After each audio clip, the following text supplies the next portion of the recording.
The weekend, Jeff Bezos' personal newspaper ran a fawning profile of a Georgia politician called Stacey Abrams. Now, by itself, that's not very surprising. Abrams is a well-known left-wing Democrat, and the Washington Post exists to promote people like that. For decades, it often has.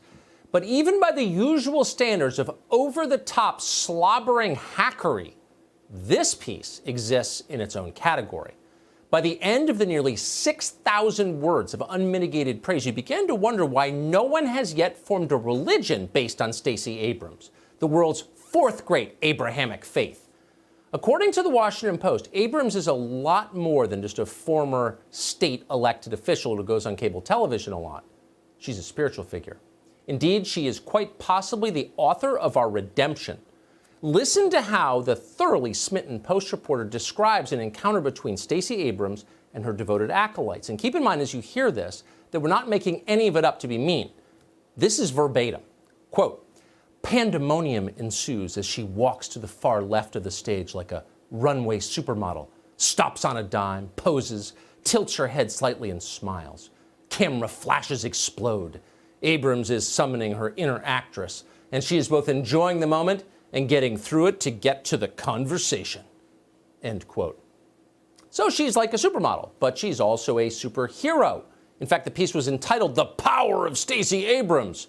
In the accompanying photo, Abrams poses like Superman, cape trailing behind her. Just in case you missed the point of the piece, this woman is going to save the world. And the Washington Post thinks that's possible.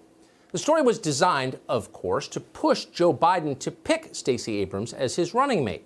Now, no one who knows Biden or who watches him carefully thinks he could lead this country in his condition or even serve a full term in a ceremonial role as president. Anyone who serves as vice president under Joe Biden would, in effect, be president of the United States. All of which raises the obvious question, who exactly is this Stacey Abrams they're relentlessly promoting? What, for example, does she do for a living? Probably the first question. And as it turns out, not much. Supposedly, Abrams runs some kind of political action committee paid for by Mike Bloomberg. She also serves on a few boards. All in all, it's not a heavy lift job-wise. Abrams' actual vocation is being professionally aggrieved. That's her real job. 3 years ago, Abrams served in the Georgia State House. That's a real job. It's still, in fact, the highest office she has ever held in the Georgia State House. While she was